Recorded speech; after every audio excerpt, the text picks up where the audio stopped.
Olá, eu sou Jordane Marques, instrutora e terapeuta Theta Healing, e hoje eu vim responder uma outra dúvida dos meus alunos. A pergunta que eles fazem é: e como eu coloco um limite nas pessoas? Quando eu me tornei Theta Healer, eu também tinha esse medo, eu também tinha essa dúvida. E eu sentia que algumas pessoas chegavam perto de mim agora simplesmente para poder pedir ajuda, simplesmente para me sugar, inclusive nas horas em que eu não queria trabalhar. Então eu me sentia na obrigação de ter que atender o tempo todo, e é sobre isso que eu vou falar com vocês hoje.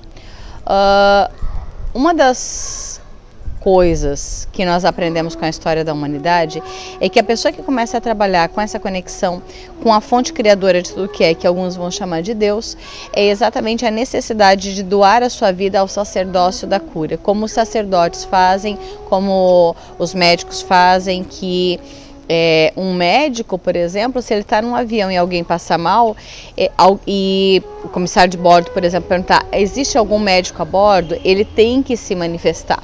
Então isso faz parte da profissão, do código de ética dele, a ponto de ele poder ser punido, inclusive, se ele não atender a esse chamado.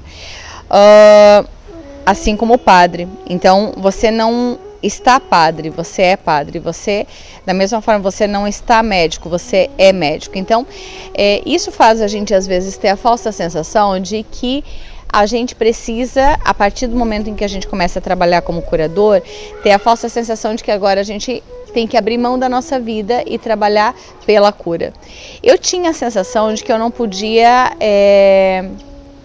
não trabalhar um dia, que eu tinha a obrigação de trabalhar o tempo todo.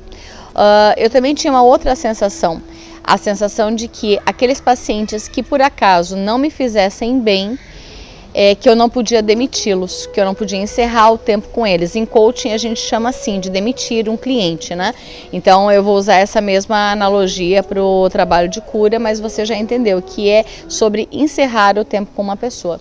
Então aquelas pessoas, aqueles pacientes que não estavam me fazendo bem, atender eles não estava me fazendo bem, eu tinha a sensação de que eu não podia parar de atendê-los, eu não podia dizer: Deus, eu não quero mais atender essa pessoa porque ela não está me fazendo bem, que eu tinha a obrigação de atender o tempo todo. Essa era uma crença que eu tinha, obviamente movida pelo sacerdócio da cura, como eu falei no começo desse vídeo.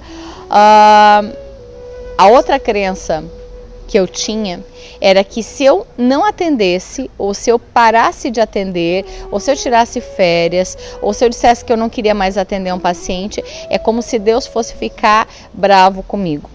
Então, muitos dos nossos colegas curadores também passam por essa mesma crise, assim como um médico, assim como um nutricionista, como todas as profissões. Um psicólogo, ele senta numa mesa de almoço com você e com certeza é difícil para ele não analisar. Aí você vai dizer que o cachimbo entorta a boca. Pode usar essa crença se assim você preferir.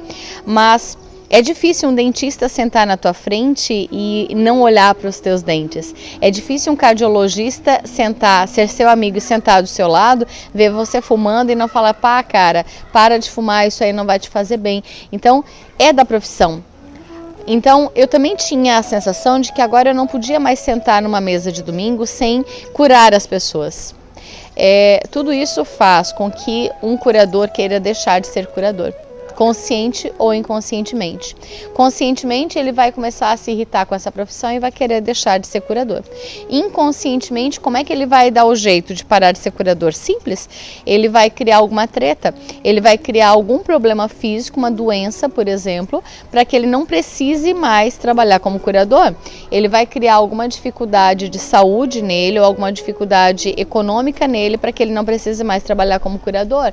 Por exemplo, ele vai começar a ficar sem pacientes, a agenda dele vai começar a minguar. Infelizmente, a agenda dele começou a minguar. Ele não sabe o que está acontecendo, ele não tem mais pacientes. As pessoas estão desmarcando, cancelando, mudando horário, achando que o preço dele é caro.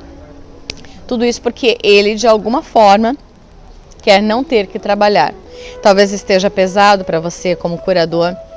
ter que trabalhar o tempo todo.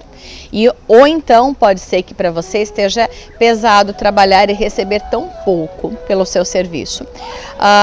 Eu tenho colegas que cobram 40, 50, 60 reais por uma sessão de cura no Brasil.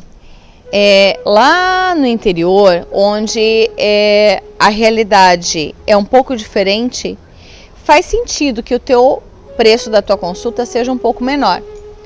Mas em cidades maiores, por exemplo, aqui em Floripa, hoje nós estamos em janeiro de 2020. Aqui em Floripa, uma consulta de psicólogo, um psicólogo bom, costuma custar entre 180 e 250 reais. Se você chegar em Curitiba ou em São Paulo, obviamente que esses valores vão ser diferentes, porque são cidades diferentes. Você vai ter consultas de 300, de 400 reais, né? Então a gente, obviamente que eu não estou falando da diferença do custo de vida de uma cidade ou perfil industrial, funcionalismo público. Então, obviamente que você também vai levar isso em consideração para precificar, para monetizar o teu trabalho. Mas eu já vi aqui em Floripa, nesse momento, terapeutas cobrando R$44 e não é o preço por contribuição social, quando a gente faz ações sociais. Eu tenho notícia de terapeutas que estão cobrando 60, 80 reais por uma consulta de Theta Healing. Aí você vai dizer, pois mas daí desvalorizar a profissão? Também tem essa questão. Agora, uma pessoa que cobra 60 reais por uma consulta de Theta Healing, hoje o curso custa 1.386 mais 197, então 1.500 e poucos reais. Então, se o curso de DNA básico custa 1.500 reais, mais ou menos, e a pessoa vai lá e cobra 60, 70 reais pela sua consulta, me parece claro que ela está se sabotando. Então, sim. Então, a pessoa, com certeza, ela não quer trabalhar com aquilo ali. Talvez seja mais fácil para ela passar num concurso público. Ou talvez a missão de vida dela seja trabalhar com cura sendo um funcionário público. É outra forma de trabalhar com cura. Tem um outro vídeo meu aqui que eu falo sobre funcionários públicos e o uso do Theta Healing no seu trabalho de funcionários públicos. Então, talvez a missão da pessoa já seja essa, ou talvez ela esteja cansada de trabalhar como curador, ou talvez ela esteja, por qualquer motivo, ela não queira mais. Então ela vai começar a se auto-sabotar para não ter que trabalhar como curador. Então, sim, a gente cria jeitos de que Deus não nos ouça, ou de que Ele nos ouça e que a gente não consiga trabalhar. Então eu tenho muitos pacientes, muitos alunos que têm medo de não ter limites para as curas, porque eles já não têm na sua vida. Como mãe, você não consegue colocar limites nos seus filhos.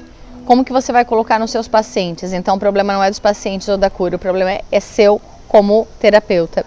Alguns terapeutas, de várias terapias, têm o medo de, agora que ele é terapeuta, de ele ter uma fila de 20, 30, 80 pacientes para atender por um dia.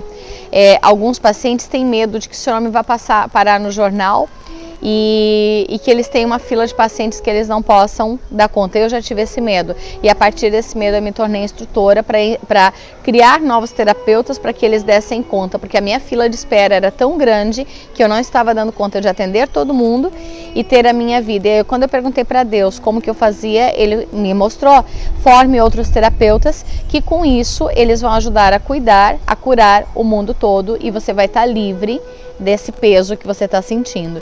E a partir desse medo de não ter privacidade, de não ter o meu tempo, eu fui estudar para ser instrutora e hoje eu ajudo pessoas a serem terapeutas.